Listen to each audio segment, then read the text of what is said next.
सभी छोटे बड़े श्रोताओं को सुनीता भटनागर का प्यार भरा नमस्कार। ऑडियो स्टोरीज के हमारे चैनल कहानी जगत में आप सभी का स्वागत है। हिंदी कहानियों की श्रृंखला में आइए आज सुनते हैं चंदन पांडे जी द्वारा रचित कहानी शुभकामना का शव। 33 वर्षीय कामना खुद के लिए तो मर चुकी थी, पर आए दिन कोई ना कोई उसे बताता कि वो अभी जीवित है। यह सुनकर वो उठती, खुद को समेटती जैसे उसके जिम में बहुत काम हो, या कुछ कदम चलती और फिर अपनी परछाई पर डह जाती। उन दिनों लू तेज थी या उसे एड्स होने की अफवाह बता पाना कठिन है, पर वो 10-50 कदम चलते ही निढाल पड़ जाती, जैसे आज ही वो दक्षिण दिशा वाले पीपल की जड़ों पर मरणासन्न पड़ी हुई थी। दल सिंगार चरवाहे ने उसे अपनी लाठी से कौंच कर बताया कि वो अभी जीवित है और उसे अपने घर जाना चाहिए। कहे तो वो मदद करे। मदद की बात पर कामना ने अपनी समूची शक्ति बटोर कर दल सिंगार के लिए 2-3 गालियां फुसफुसाईं और फिर वहीं निढाल हो गई। दिन ब दिन कामना का वजन घटता जा रहा था। वह इतनी कमजोर और पस्त हाल हो गई थी कि अपने ही खर्राटों से उसकी जाग खुल जाती। गांव वासियों की राय थी ऐसा उसका लड़ाकूपन की वजह से है। हर दूसरे तीसरे दिन अपने ब्लाउज की सिलाई चुस्त करते हुए वह भी सोचती थी, आखिर उसके शरीर का वजन जा कहाँ रहा है। 100 कदम की दूरी तय करने में 2 या 3 बार सुस्ताती थी, फिर भी जवाब हर किसी का देती थी। पहले उस पर वैधव्य गहराया। 2 वर्ष बाद ससुराल वालों ने उसके लड़ने झगड़ने से आजी जाकर उसे नैहर भेज दिया। छोटा हाथी टाटा एस नामक छोटी ट्रॉली जो है, उसमें पीछे बैठकर विदा हुई वह, ड्राइवर के साथ। उसका भतीजा भी छोड़ने आ रहा था। विदा से ठीक पहले सास और दोनों जेठानियों ने खोइछा भरा। सास ने सारा प्रयोजन बाएं हाथ से निबेरा। दाहिने हाथ में खटिया का पाया पकड़कर कल रात कामना को पीटने से उनका हाथ भी सूज गया था। पहले उस पर वैधव्य गहराया। 2 वर्ष बाद ससुराल वालों ने उसके लड़ने झगड़ने से आज ही जाकर उसे नैहर भेज दिया। छोटा हाथी नामक छोटी ट्रॉली में पीछे बैठकर विदा हुई। ड्राइवर के साथ उसका भतीजा उसे छोड़ने आ रहा था। विदा से ठीक पहले सास और दोनों जेठानियों ने खोइछा भरा। सास ने सारा प्रयोजन बाएं हाथ से निबेरा। दाहिने हाथ में खटिया का पाया पकड़कर कल रात कामना को पीटने से उनका हाथ भी सूज गया था, तो भी आज अपने भाव में वो बोसीदा लग रही थी। उन्होंने दूब, हल्दी, सिंदूर, खड़े दाने का पसेरी भर चावल और 21 रुपये कामना की कुचैली साड़ी में रखे। इनमें कोई संवाद संभव नहीं था। सास घर द्वार धरती आकाश को बता रही थी, मनई के दुख मनई ही जाने। हम तो चाहत रहे पतोहू यहीं रहे, पर भगवान तहार लीला अपरंपार। जेठानियों ने मुट्ठी खड़ा चावल और 11-11 रुपए खोइछा में डाले और छोटी जेठानी ने कामना के सूजे गालों पर चिकोटी मसला और छेड़ चलाया। जा छिनरो, काट मजा। कामना की गर्दन पर पीछे की तरफ से ही अगर कल रात खटिए के पाए न मारे गए होते तो वह जवाब जरूर देती, पर पहली बार किसी को जवाब दिए बिना जाने दिया। नैहर तक के अधूरे रास्ते तय करते हुए उसे तकलीफ उठानी पड़ी, पर अपने गांव का सीमाना देखते ही न जाने कौन सी लहर उसके अंदर व्याप्त हो गई कि उसने ससुराल वालों को सरापना शुरू कर दिया। फुहड़ फुहड़ गालियों की बौछार ऐसी कि छोटा हाथी के इंजन का शोर भी कामना की आवाज को पी नहीं पा रहा था।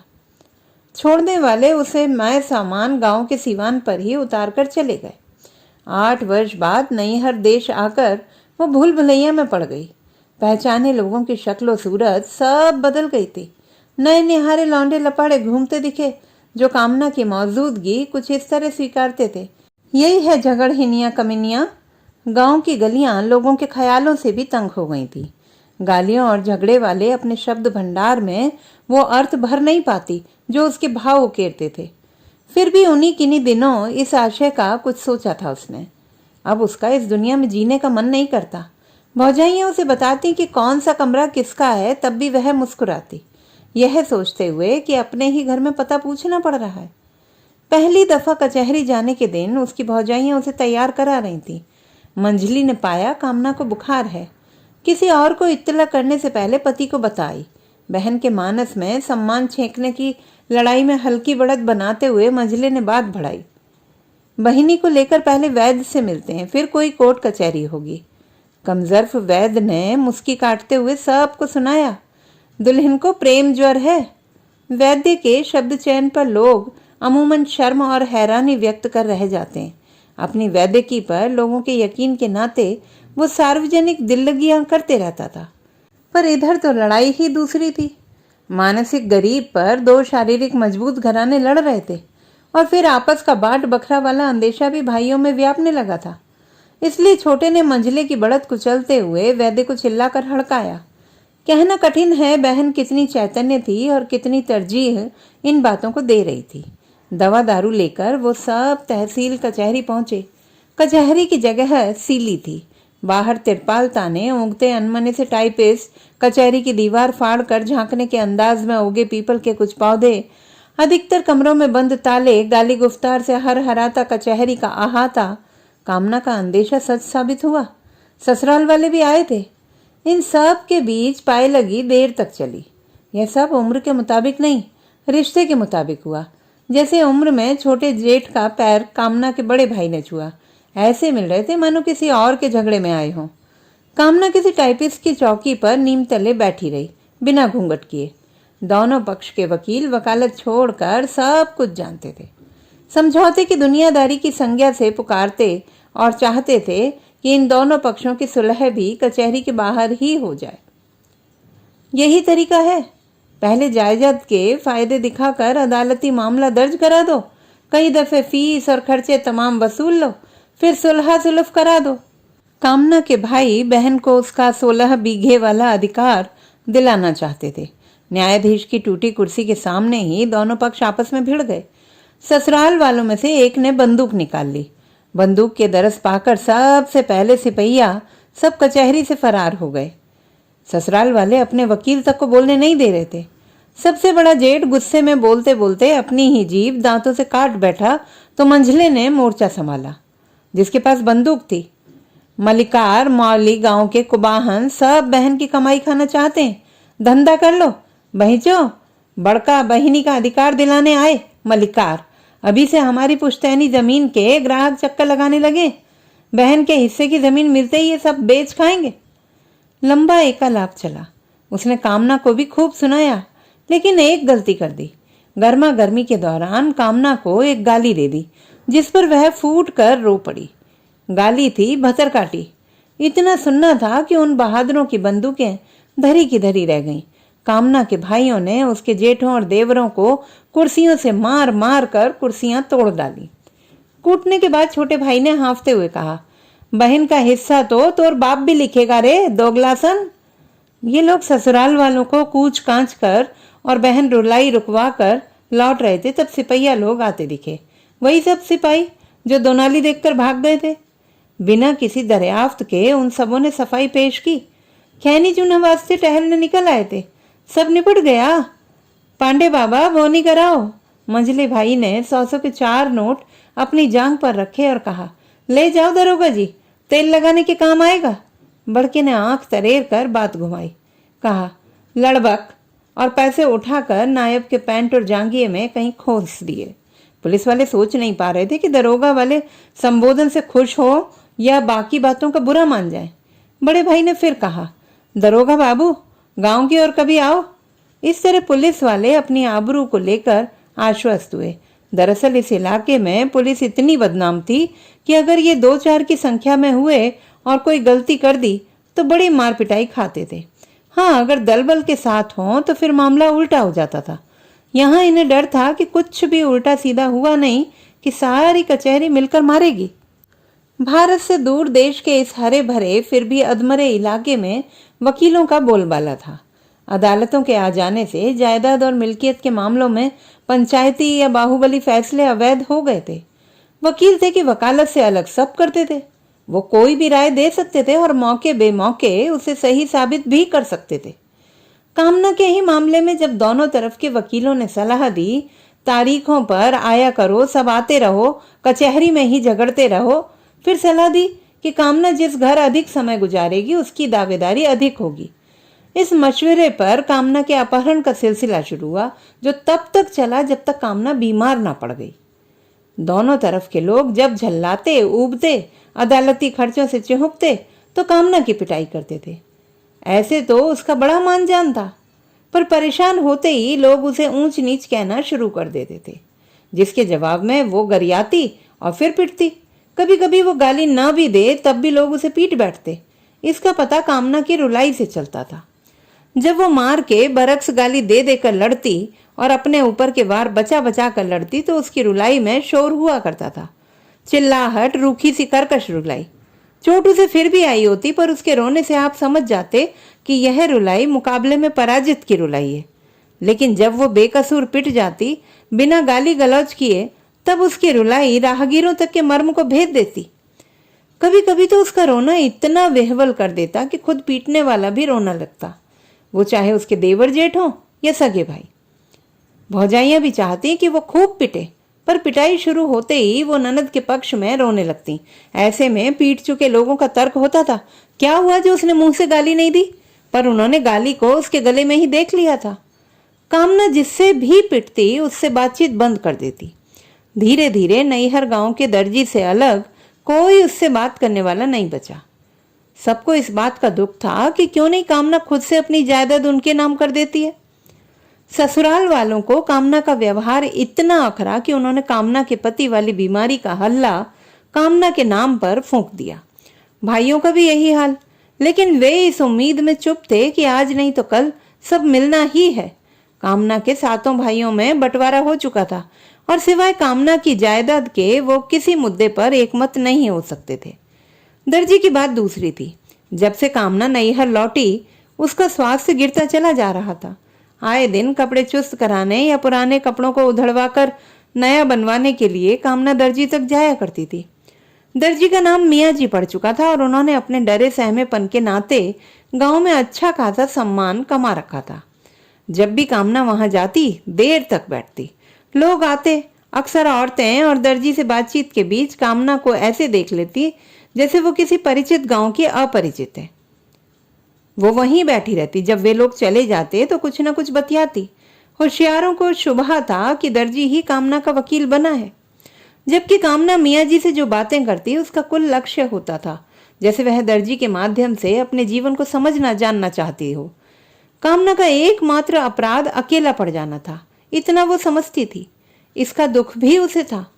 वो दर्जी से अपने बारे में, अपनी शादी के बारे में पूछती। अपने पिता का चेहरा वो भूलने लगी थी। पिता उसे कोई खास प्यार करते भी नहीं थे, फिर भी खोई हुई उम्मीद की रोशनी की तरह उनके बारे में पूछती। मियाँ जी सिलाई मशीन की धुन पर उसे बहुत कुछ सुनाते, कुछ स्मृतियों के आसरे, कुछ गढ़कर, कुछ एक अपने जीवन को मिलाकर। कामना के जीवन के किस्से पूरते रहते। मियाँ जी के किस्सों पर सवार कामना अपना जीवन देखती, पलटती और पाती कि उसे सब हूबहू याद आ रहा है। मसलन बचपन से ही उसके झगड़ालू होने को उसके खिलाफ इस्तेमाल किया गया था। गांव में लड़ाका के नाम से वह मशहूर थी। कोई नहीं जानता 15-20 सगे चचेरे भाई बहनों के बीच कब क्या हुआ कि कामना झगड़ालू दर झगड़ालू होती चली गई। लोग उसके इस स्वभाव का फायदा उठाते थे, किसी भी गलती के लिए उसे दोषी ठहराते हुए, जैसे सब यही मानकर चलते थे कि झगड़ालू है तो भूल गलती इसी की होगी।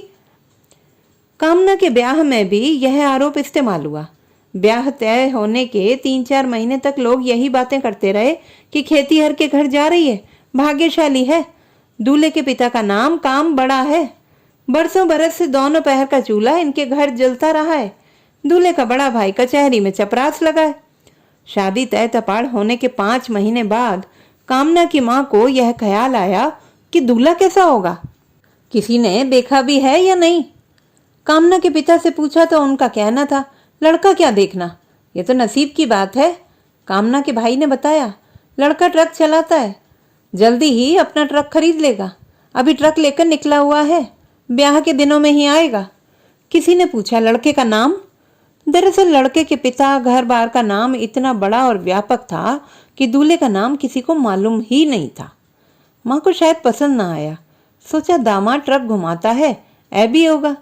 जब तक वो शिकायत कर पाती उससे पहले ही कामना के 7 भाई, 7 भाभियां, 3 बहनें, 3 जीजा और पिता सब ने संवेद स्वर में कहा, ऐसी झगड़ालू के लिए और भला कैसा लड़का चाहिए।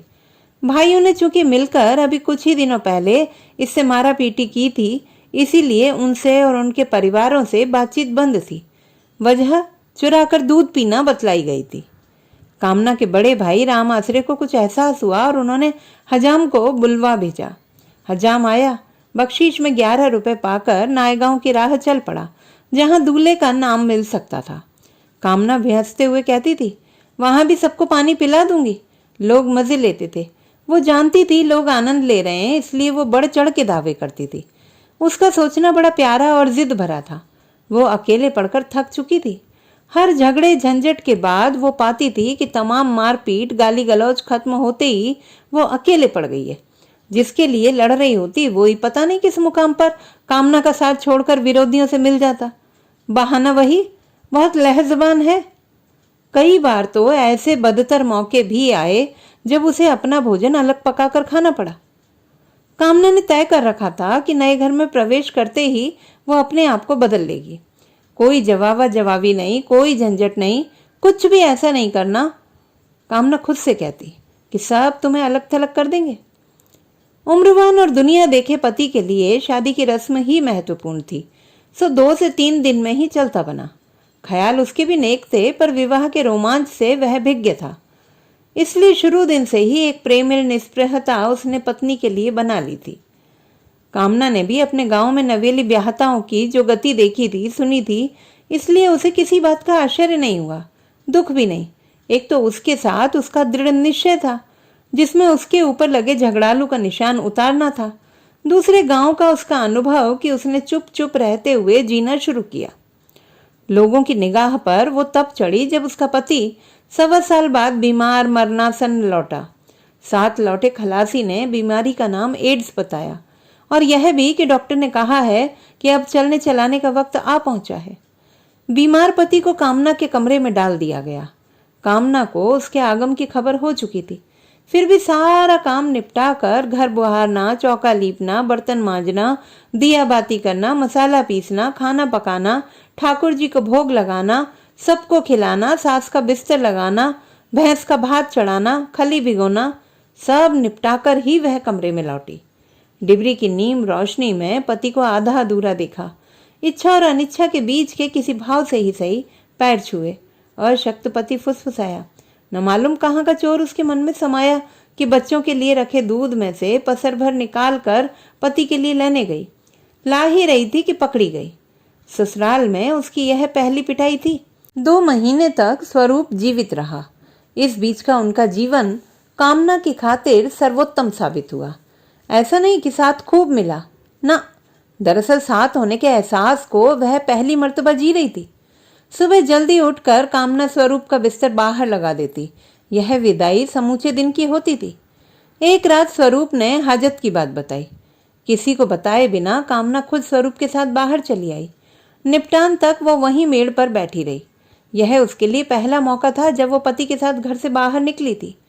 चांद से भरी भारी रात में उसने पहल कर कहा, बैठते हैं। अशक्त स्वरूप कामना के लिए कुछ करना चाहता था, इसलिए बैठ गया। जब बैठना मुश्किल लगने लगा तब उसने अपना सारा वजन कामना की गोद में डाल दिया। दोनों चुप थे। स्वरूप ने एक बात जरूर कही, कोई भी मरना नहीं चाहता है। कामना आसमान देख रही थी। उसे बाबर का किस्सा मालूम नहीं था और न ही वह गीत, लेकिन वह जो कुछ भी सोच रही थी कि काश पति को उसकी उम्र मिल जाए। सुबह होने तक वो दोनों वहीं रहे। गलती भी की कि प्रेम किया। कामना का जीवन कचहरी, वैद्य, डांट फटकार, झगड़े और बचे कुचे आत्मसम्मान की लड़ाई में गुजर रहा था। पर एक दिन ऐसा आया जब उसने बिस्तर पकड़ लिया। पहली दफा देखकर ही कंपाउंडर या कह लीजिए डॉक्टर ने जवाब दे दिया। जिला अस्पताल ले जाने को कहा, पर फुर्सत किसे थी। सब अपने अपने अंदाज से बीमारी का अनुमान लगाए बैठे थे, लाइलाज वगैरह के विशेषण जोड़े बैठे थे। लेकिन कामना का व्यक्तिशः जो अनुभव था दीगर था। वह पहला दिन जब कामना का भरोसा जीवन मात्र से दरक गया। दर्जी वैसे साथी में तब्दील हो रहा था जो तब आपका साथ देते हैं जब आप पर फैले इल्जाम आपको लाचार बना दे।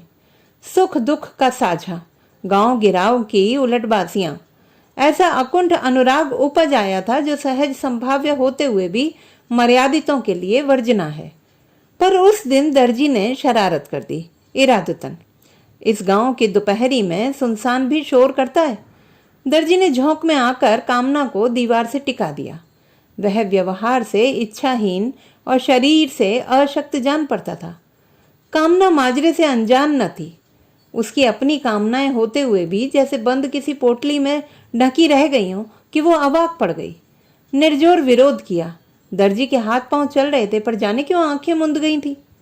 अपराध का बोध गहरा रहा हो शायद। कामना को सिलाई मशीन के पायदान तक खींचने लगा। तभी कामना को अपने पति का रोग और खुद के बारे में फैली बीमारी की अफवाह याद आई। वह बिफर पड़ी। दर्जी को यह बिन बताए कि उसके भले के लिए ही वह यह सब कर रही है, उसने जोर का धक्का दिया। दर्जी खुली आंखों के संग दूर जा गिरा। यह सब जैसे कम हो कि बचे हुए विश्वास पर मिट्टी डालने के लिए दर्जी को 2-4 तमाचे भी जड़ दिए। कामना ठीक उसी दिन से मरणासन्न हुई। घरों लोगों को लगा कि मर जाएगी, इसलिए पुरोहित को बुलाकर बछिया दान कराई गई। सभी घरों से 1 या 2 लोग आते। डलिये में लाया आटा, दाल और 2-3 आलू कामना के शरीर से छुलाकर पुरोहित को दान देते गए। पुरोहित कामना के एड्स होने के हल्ले से परिचित था, इसलिए उसने तथ्य को जाहिर किए बगैर सदाशयता के नाम पर सारा का सारा चढ़ावा चमटोले में बांट दिया। सबसे अच्छी पोटली बाबूलाल के हाथ लगी। दाल 5 किलो जिंदा दाल निकली। 1 किलो दाल बाबूलाल ने खुद के खाने के लिए रख लिया, बाकी की दाल बाजार के बनिए के हाथ बेच दी। इसी बनिए से पुरोहित के घर का सामान खरीदा जाता था।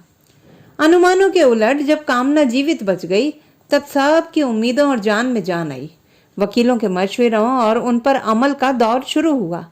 नैहर पक्ष के वकील की फीस कम पड़ने लगी तो तय हुआ कि जब जमीन हिस्से में आ जाएगी तो चौथाई वकील साहब के नाम कर दी जाएगी, जिसे सभी अधिकारियों से मिलकर बांट लेंगे। यह भी तय हुआ कि इस चौथाई जमीन की लिखाई, रजिस्ट्री और खारिज दाखिल का सारा काम बड़े भाई को देखना होगा। वकील ने सलाह दी, कामना को ससुराल भेजो, जल्द से भी जल्द। वहां मरी तो मामला अपने पक्ष में झुकेगा। किस्मत या वकीलों का सीमित ज्ञान जो कहिए। ससुराल पक्ष के वकील ने भी यही सुनाया, बहू को नैहर में ही मरने दो, अपना पक्ष मजबूत होगा। बाबूलाल वकील को भी वकील तरण मिश्रा की डील पता पड़ चुकी थी, इसलिए उसने भी चौथाई जमीन का सौदा करना चाहा। लेकिन ससुराल वाले उल्टे इनकी बची खुची फीस लूटने पर आमादा हो गए, इसलिए बाबूलाल वकील को यह ख्याल तज देना पड़ा। कामना की मृत्यु सब के मूल में यही था। कब्जा उसकी लाश पर होना था, इसलिए पहली बार बहन की निगाह में गिरने से बचने की खातिर भाइयों ने कामना का अपहरण करा दिया। वो अशक्त बीमार, खुद से ही रूठी हुई हमारी नायिका शाम के समय लौटने गई थी कि कुछ लोगों ने उसकी गर्दन पर चोट पहुंचाकर उसका अपहरण कर लिया। गांव में शोर, सबकी एक राय, जरूर ये ससुराल वालों की चाल है। वो कामना को अपने पास रखना चाहते हैं। सच ही सुबह सुबह यह खबर आई कि कामना ससुराल के सीमाने पर भौंकते हुए कुछ कुत्तों के बीच पाई गई। इस गुमान में कुत्ते भौंके जा रहे थे कि उन्हें पहली बार किसी इंसान ने तरजीह दी है। नैहर में तैयारी चल रही थी कि अपहरण का यह मामला थाने में दर्ज हो। कोई सामान्य दिन होता तो केवल पट्टीदारी के लोग साथ जाते, पर यह 16 बीघे जमीन का मामला था और समूचा गांव चाहकर भी यह सोचने से खुद को मना नहीं कर पा रहा था कि काश एक टुकड़ा उसके हिस्से आ जाए। इसके कई प्रयास हो चुके थे। कभी कचहरी के मारपीट वाले मुकदमे के बहाने अपना नाम डलवाने की कोशिशें, कभी सीधे सीधे अपना नाम डालने की धौंस। आज भी थाने चलने के लिए कामना के घर के बाहर लोग जमा होने लगे थे। दोपहर ढलने को आ रही थी और अभी भी लोगों को इंतजार हो रहा था। पुलिस थाने का अतिरिक्त भय ना होता तो कामना के भाई इनमें से किसी को साथ ना ले जाते। उन्हें भय था, पुलिस का नहीं, इस बात का कि कहीं इन लालचियों में से किसी का नाम मुकदमे में न डल जाए। इन्हीं तैयारियों के बीच गांव के इकलौते छोटा हाथी के ड्राइवर ने आकर के सूचना दी थी, गांव के बगीचे में किसी महिला को लिटा दिया गया है। पंच वहीं चले, शायद कामना है या उसका शव। थाने जाने वालों का उत्साह पानी हो गया। परिवार वाले अलबत्ता बगीचे तक जरूर गए। कामना जीवित और मृत के बीच कुछ थी। बड़े भाई की रुलाई फूट पड़ी, ललकार में जैसे कोई बांध टूटता हो। यह देखकर सातों भाई सुबकने लगे। वो कानून और इच्छाओं के आगे मजबूर थे, वरना बहन की यह दुर्दशा उनसे देखी नहीं जा रही थी। अगर कानूनी पछड़े ना होते तो 16 बार क्या, एक बार भी कामना को ससुराल भेजने की जरूरत नहीं थी। वहां उसका था भी क्या। स्मृतियां जाले की शक्ल ले चुकी थीं और परिचित खूंखार हो चुके थे। लेकिन मां ने विरोध किया। वो उस खटिए पर बैठ गई जिस पर कामना को लिटाया गया था। तकलीफ में कामना करवट तक नहीं बदल पा रही थी, वरना उसकी चाहत हो रही थी कि वो किसी ऐसे करवट घूम जाए जहां से इन सब का चेहरा ना दिखाई दे। मां को मशक्कत से मनाना पड़ा। उसे खुद को यह यकीन दिलाना पड़ा कि बेटी के जीवन से घर का कुछ भला हो सकता है। इस तरह 2 दिनों में नैहर से ससुराल और ससुराल से वापस नैहर के कुल 16 चक्कर लगे। दोनों तरफ इत्तेफाक की गाड़ियां भी एक जैसी ही थी, छोटा हाथी। बारी बारी से गाड़ियां कामना को या क्या पता कामना के शव को नैहर और ससुराल के सीमाने पर छोड़कर चली आ रही थी। और यह सब वकीलों और गांव के बुजुर्गों की देखरेख में ही हो रहा था। तीसरे दिन यानी 16वें चक्कर की बारी कामना की मां ने ही पूछ लिया, देख तो लो, क्या पता कुछ खाना पीना चाहती हो। मां तटस्थ दिखने की कोशिश कर रही थी।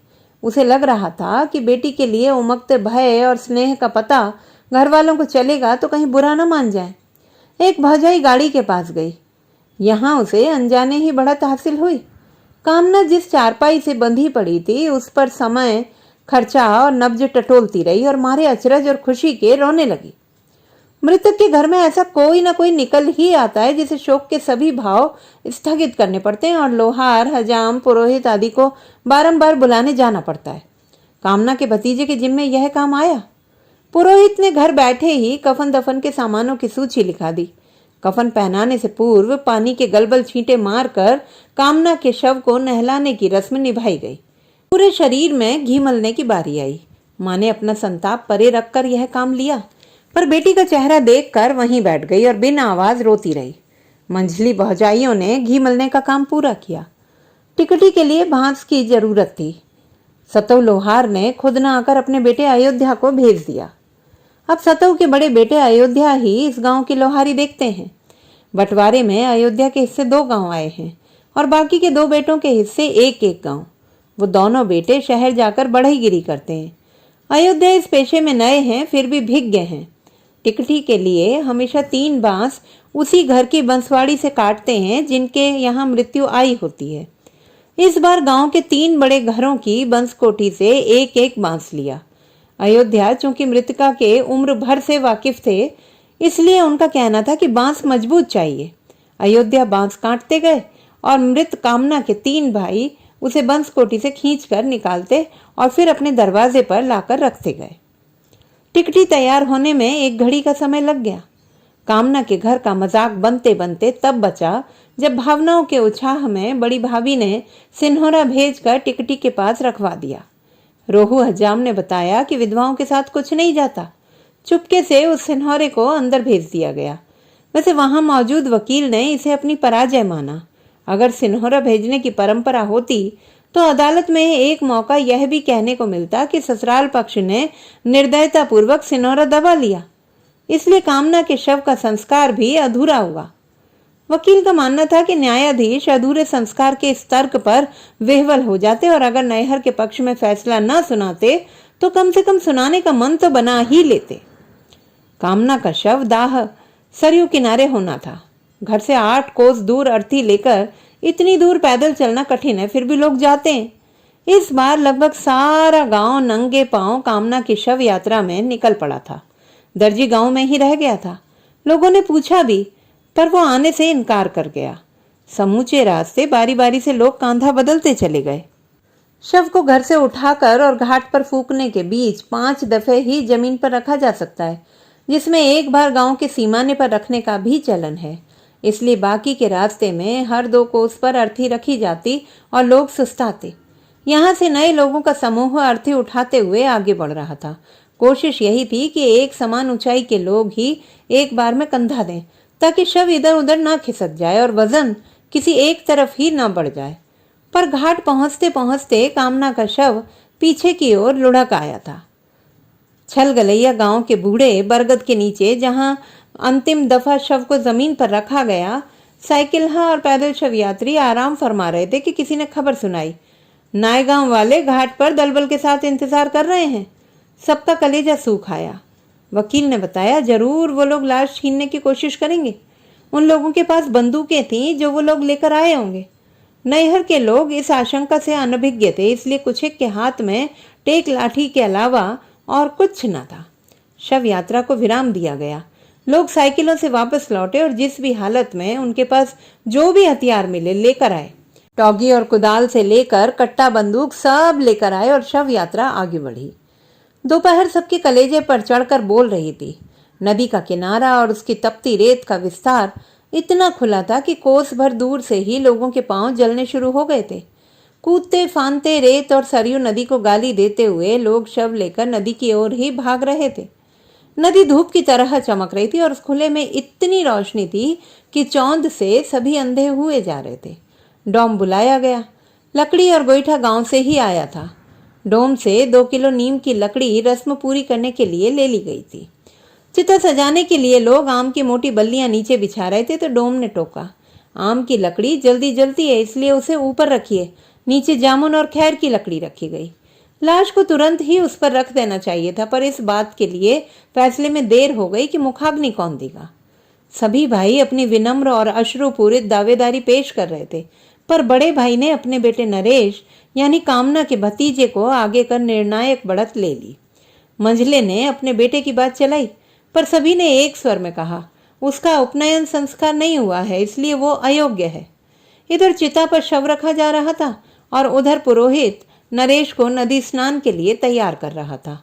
स्नान के बाद हज्जाम ने किनारे के कुछ बाल उतार लिए। अब आग जलाने की बारी थी, जिसे डोम से लेना था। डोम को भनक पड़ चुकी थी कि मोटी जायदाद का मामला है, इसलिए वो आग देने से पहले 1000 रुपए की दक्षिणा पर अड़ गया, जबकि नैहर पक्ष ने 11 रुपए की तैयारी कर रखी थी। गांव के बिचवान आगे आए। डोम चिता स्थान छोड़कर अपने डीह पर चला आया। पीछे पीछे कामना के भाई और कुछ लोग भी आए। ऐन उसी पल शोर का वह सैलाब उठा। यात्री अतीत के कंधे पर बैठकर देखें तो कह सकते हैं कि सब कुछ कितना सोचा समझा था, पर उस वक्त किसी को यह समझ में नहीं आया कि हो क्या रहा है। ससुराल वालों ने एक साथ 6 या 7 फायर कर कामना की चिता का अपहरण कर लिया। पहले उनका इरादा सिर्फ शव लूटने का था। चिता वो खुद ही सजाना चाहते थे, पर शव लूटना संभव होते ना देख उन लोगों ने चिता पर ही धावा बोल दिया। जवाब में इधर से भी धुआंधार फायरिंग हुई। कुल्हाड़ियां, कुदाल और लाठी की लड़ाई हुई। सब के हाथ सिर्फ इसलिए बंधे थे कि उन्हें कर्मकांड सहित शवदाह करना था, वरना अदालत में उनका पक्ष कमजोर पड़ जाता, वरना अब तक चिता आग पकड़ चुकी होती। इस तरह खून खराबे वाली मारपीट में चिता बिखरने लगी और सबसे तेज चीख तब मची जब किसी की कुल्हाड़ी का भारी वार शव पर पड़ा। फिर तो इतने टुकड़े हुए कि चिता का वह क्षेत्रफल लकड़ियों के बजाय खून से भर गया। लोगों को खोज खोज कर पीटा जा रहा था। सरे बाजार ऐसा दंगा कभी नहीं देखा गया। देर रात जब उन्माद थमा तो नदी का वह किनारा गिरे हुए पुरुषों से पटा पड़ा था। वकील जो भाग चुके थे वो नए तरकीबों के साथ वापस आए। तय हुआ कि जो भी यह साबित कर देगा शवदाह उसके जरिए हुआ है, उसकी दावेदारी मजबूत होगी। कामना के अतिरिक्त कुल 156 शव उस रात जले।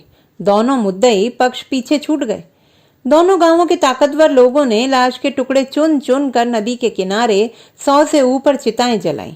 कामना के भाइयों को होश आया तो वे भी चिता सजाने में लग गए। लकड़ियां खरीदने का धन नहीं था, इसलिए यही तय हुआ कि जायदाद का 10वां हिस्सा लकड़ी वाले को देना होगा। डोम भी 10वें हिस्से में मान जाता, पर उसकी पत्नी ने मुंह भर गाली देते हुए उसे आग देने से ही मना कर दिया। सब ने खुद ही आग जलाई और सब ऐसे किस्से गढ़ने लगे कि कामना के जीवन में उनके घर परिवार का कितना बड़ा योगदान रहा है। बड़े भाई को चिता के लिए कामना का कटा हुआ पंजा मिला। दूसरे भाई ने कोहनी को लाश बनाकर जलाया। पुरोहित ने कितनों को कुश का शव बनाकर दे दिया, उसे याद नहीं। पहले उसने गिनना शुरू किया, पर 10वें हिस्से के उन्माद में गिनना ही भूल गया। मान बैठा कि जो ईमानदार होगा वह खुद ब खुद हिस्सा दे देगा। मंझले भाइयों में से एक को जब कुछ न मिला तो उसने अपनी कमीज मूल चिता के पास फैले रक्त में डुबोकर चिता सजाई। कामना के जेठ और देवर भी कुछ खून उधार मांगकर ले गए। भाइयों ने अब आकर सोचा, जायदाद किसी तीसरे को मिले, इससे अच्छा है कि जिनका था उनके ही पास रह जाए। इसलिए उन लोगों ने उधार में नहीं बल्कि सहयोग भावना से खून तथा कामना के शरीर के कुछ टुकड़े खोजकर ससुराल वालों को दे दिए। कस्बे के सारे हज्जाम बुला लिए गए। 156 मुंडन करते कराते सुबह हो आई। सबसे जल्द और विधि विधान के अनुसार ग्राम प्रधान समेत 8 घर वालों ने शवदाह के कार्यक्रम निपटाए। कचहरी में भी इन सब ने जो खेल खेला वह सराहनीय था। उन्होंने दोनों पक्षों के वकीलों को तोड़कर खुद के लिए रख लिया। फिर भी कचहरी में 156 आवेदन पहुंचे, जिनमें से कामना के 2 भाइयों को छोड़ दें तो किसी भी महत्वपूर्ण परिवार का आवेदन खारिज नहीं हुआ। फिर भी कामना के बड़े भाई ने बड़प्पन और दुलार में कहा था, अगर हम मुकदमा जीते तो सभी भाइयों में बराबर का हिस्सा बटेगा। कामना की तस्वीर हर घर में मिल जाएगी। दालान या ओसारे में ससम्मान टंगी इस तस्वीर से जुड़े अलग अलग किस्से हर घर में मिल जाएंगे। तो दोस्तों, ये थी हमारी आज की कहानी। आपको कैसी लगी कमेंट बॉक्स में लिखना ना भूलें। चैनल को सब्सक्राइब करें, लाइक करें और मित्रों के साथ शेयर करें।